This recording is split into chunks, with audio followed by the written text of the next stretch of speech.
के मर्डर में उनका नाम लिया जाता है, या कह लें उनको अंग्रेज़ों से 60 रुपये की पेंशन तक मिलती है, ऐसा लोग एलिगेशन लगाते हैं।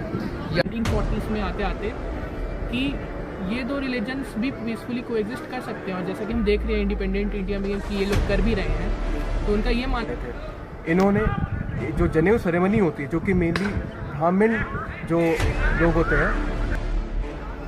तो विनायक, ये बहुत ही ज़रूरी सवाल आपने पूछा।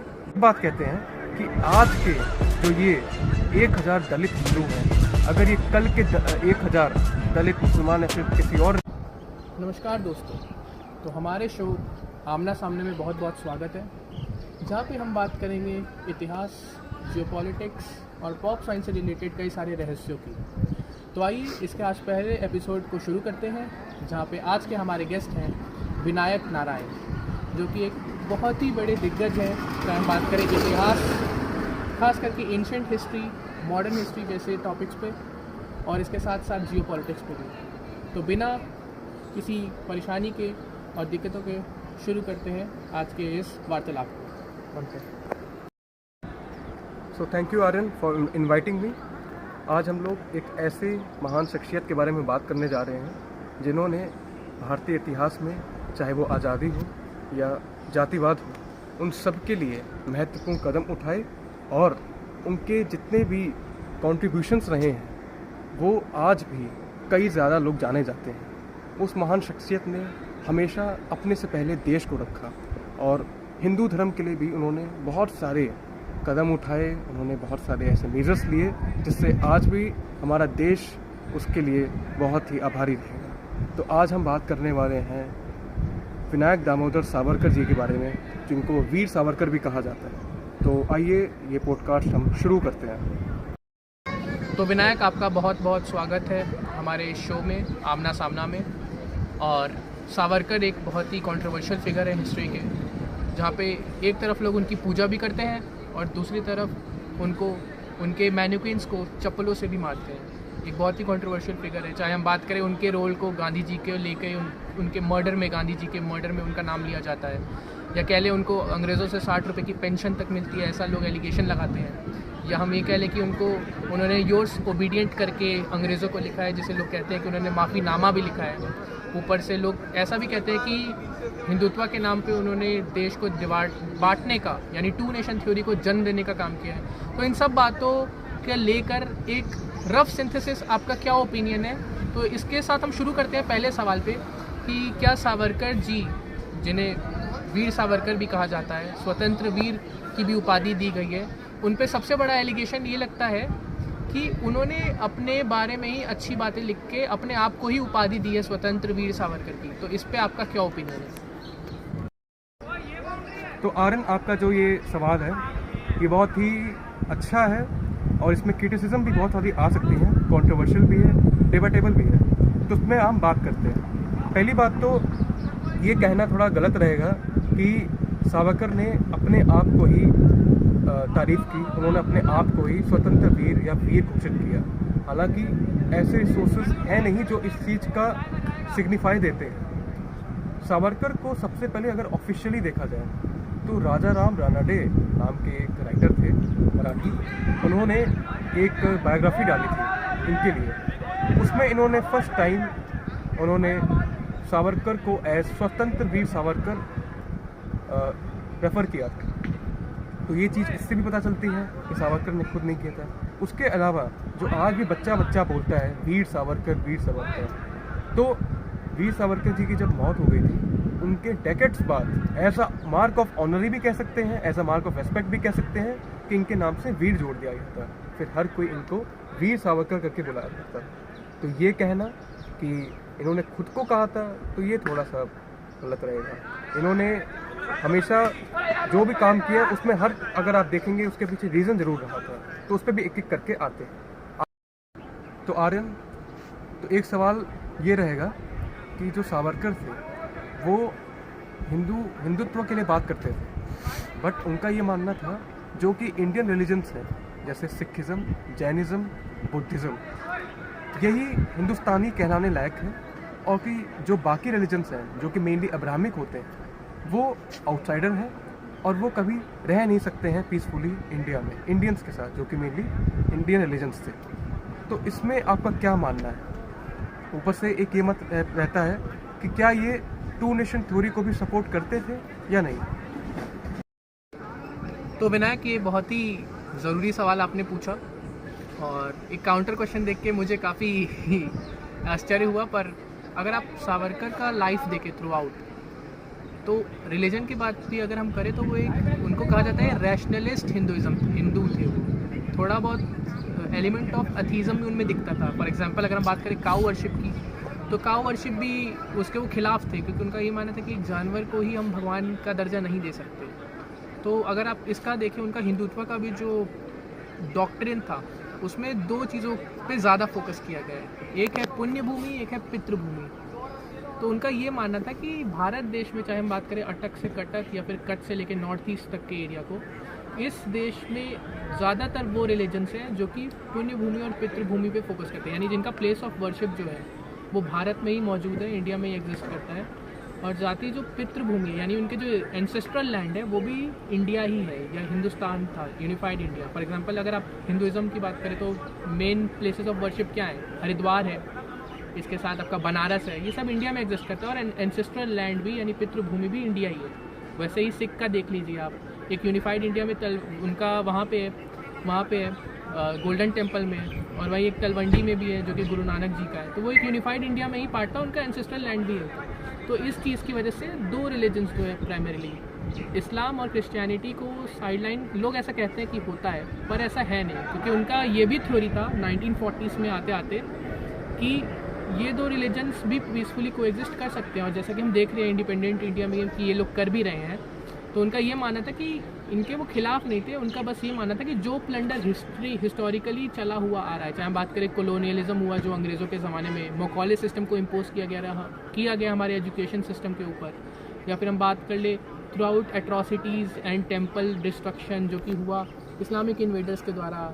नालंदा इतनी बड़ी यूनिवर्सिटी को जला दिया गया बख्तियार खिलजी के द्वारा।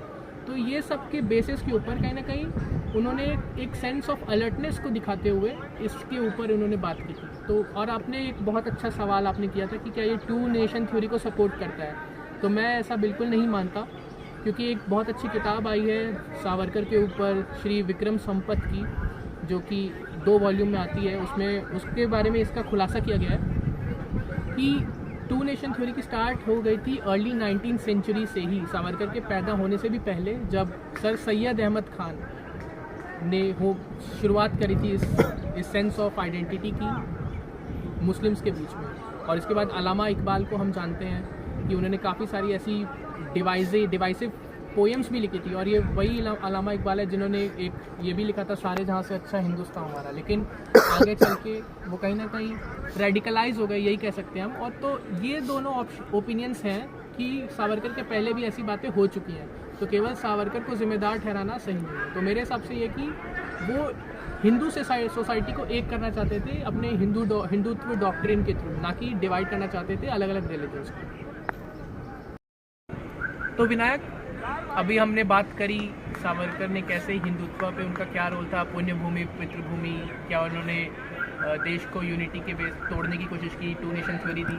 पर विनायक, मैं आपसे एक सवाल जानना चाहूँगा, क्योंकि आप इस टॉपिक के विशेषज्ञ हैं, कि सावरकर जी ने कहा जाता है कि हिंदू इंटीग्रेशन के लिए भी काफ़ी काम किया, चाहे हम बात करें कास्ट सिस्टम को लेके जो टेम्पल मेकिंग था, या फिर जो इंटरकास्ट डाइनिंग होती थी महाराष्ट्र में। क्योंकि एक क्लॉज ये भी था जब उन्हें आज़ाद किया गया था 1924 में जेल से, तो ये क्लॉज था कि वो रत्नागिरी को छोड़ नहीं सकते, जिसकी वजह से कहीं ना कहीं वो एक नेशनल फिगर नहीं बन पाए, लेकिन एक महाराष्ट्र में आज भी उनकी बहुत इज्जत है, और जिस रीजन में वो एक्टिव थे वहाँ पे वो बहुत बड़ा फिगर है आज भी। तो आप उस पर भी बात करिएगा और ये बताइएगा कि उन्होंने अपने रायगढ़ वाले रीजन में, रत्नागिरी वाले रीजन में क्या उन्होंने हिंदू यूनिटी के लिए किया, चाहे हम बात करें इंटरकास्ट डाइनिंग हो, या फिर मैरिजेस हो, या फिर जनेव सेरेमनी हो हर कास्ट के लिए, उस पर आप प्लीज़ थोड़ा फोकस करके बताइए।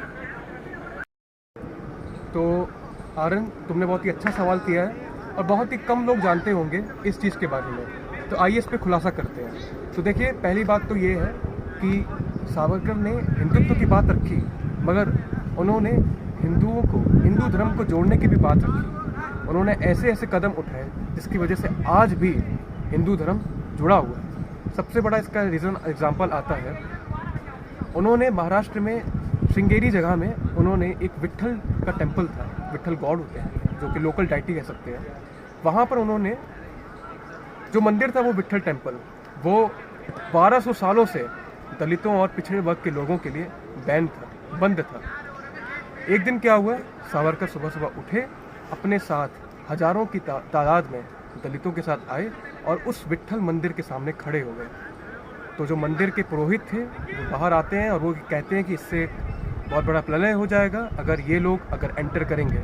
इस बात पे सावरकर बहुत गुस्सा हो जाते हैं और वो ये बात कहते हैं कि आज के जो ये 1000 दलित हिंदू हैं, अगर ये कल के 1000 दलित मुसलमान या फिर किसी और रिलीजन के हो गए तो ये हिंदू धर्म के लिए, हिंदुओं के लिए ऐसे घातक साबित होंगे कि इसका खामियाजा आपको भुगतते भुगतते आपको बहुत सामना करना पड़ेगा प्रॉब्लम्स का। इस बात पर उन्होंने बहुत ज़्यादा समझाया था पुरोहित को, जिसके बाद वहाँ के जो लोकल पंडित थे और प्राइस्ट थे वो मान गए थे इस चीज़ को और फिर वो टेम्पल खोला गया था। इसके अलावा उन्होंने ऐसे कई सारे जो वेल्स कहा जाता है कि वेल्स बैन होते थे, पानी नहीं ले सकते थे, इन्होंने इसके लिए भी बहुत मेजर्स उठाए थे। इन्होंने जो जनेऊ सेरेमनी होती है जो कि मेनली ब्राह्मण जो लोग होते हैं उनके यहाँ ज़्यादा किया जाता है, उनके यहाँ ही किया जाता है, इन्होंने इस चीज़ की नींव रखी थी कि सिर्फ ब्राह्मण के लिए नहीं, सब जाति के लोगों के लिए ये महान जो कार्यक्रम होता है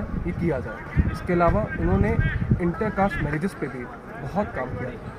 तो ऐसे कई तरह के सोर्सेस मिल जाएंगे जो इस चीज़ का दावा देते हैं कि सावरकर ने हिंदुओं को जोड़ने के लिए, हिंदू धर्म को जोड़ने के लिए और दलित जो हिंदू धर्म के सबसे इम्पॉर्टेंट पार्ट हैं उनको बनाए रखने के लिए उन्होंने बहुत मेजर्स लिए थे। तो ये बात लोगों को पता होनी चाहिए, बहुत ही गर्व की बात है, जिसकी वजह से आज भी आप देखेंगे जो आज भी महाराष्ट्र में रत्नागिरी एरिया हो गया या फिर और भी एरिया हो गया, वहाँ भी आज भी लोग इस चीज़ के आभारी होते हैं और दलित वहाँ के जो हैं वो अभी भी सीना ठोक के कहते हैं कि हाँ हम गर्व से हिंदू हैं। तो विनायक, आपसे बात करके बहुत अच्छा लगा और अब हम पहुंच चुके हैं आखिरी सवाल पर, जो कि है गांधी जी के डेथ से रिलेटेड। कहा ऐसा जाता है कि गांधी जी के मर्डर में सावरकर का भी एक बहुत बड़ा रोल था और कहीं ना कहीं 1948 में सावरकर भी अक्यूज़ड थे, जिसमें नाथूराम सावरकर को कन्विक्ट किया गया था और काफ़ी उनके साथ नारायण आप्टे जैसे बहुत सारे लोग थे जो कि जिनको सज़ा सुनाई गई थी, लेकिन सावरकर उसमें बच गए थे। लेकिन उसके बाद भी कहीं ना कहीं गवर्नमेंट सेटिस्फाइड नहीं थी, तो 1966 में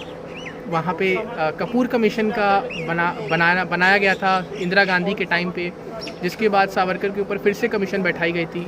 हालांकि उसी साल 1966 के आसपास ही सावरकर का देहांत हो गया था, जिसकी वजह से उस कमीशन को बंद करना पड़ा। लेकिन उस कमीशन की रिपोर्ट यही थी कि ऑब्जेक्शनेबल है कहीं ना कहीं रोल सावरकर का, पर लैक ऑफ एविडेंस के कारण उसे प्रूव नहीं किया जा सकता।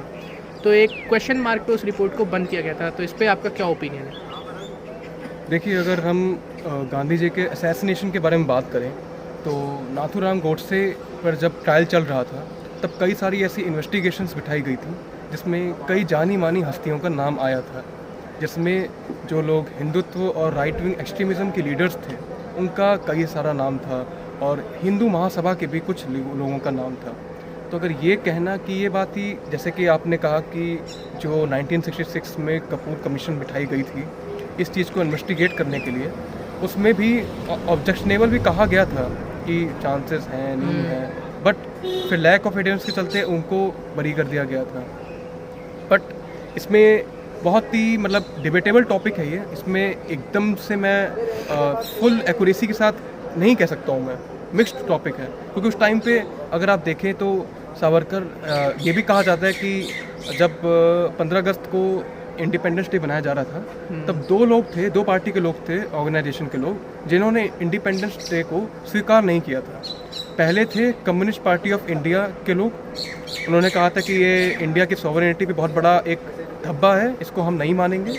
और दूसरे थे हिंदू महासभा के, अगर आप देखेंगे तो सावरकर इस चीज़ के तो अगेंस्ट थे ही कि जो एक मतलब एक ऐसी कंट्री है जो बहुत ही 5000 साल से पुरानी है, जो कि कुछ धर्मों से भी पुरानी है, और उसकी जो सिविलाइजेशन है, चाहे वो इंडस वैली हो, हड़प्पा हो, जहाँ पे सबसे पहले सिविलाइजेशन आई थी, वो कहीं ना कहीं पाकिस्तान से लिंक है ना। हड़प्पा सिविलाइजेशन देखें आप और भी देखें तो उसका जो मेन जो इंडस रिवर कहा जाता है, सिंध रिवर, सिंधु नदी, वो किसके पास जा रही थी?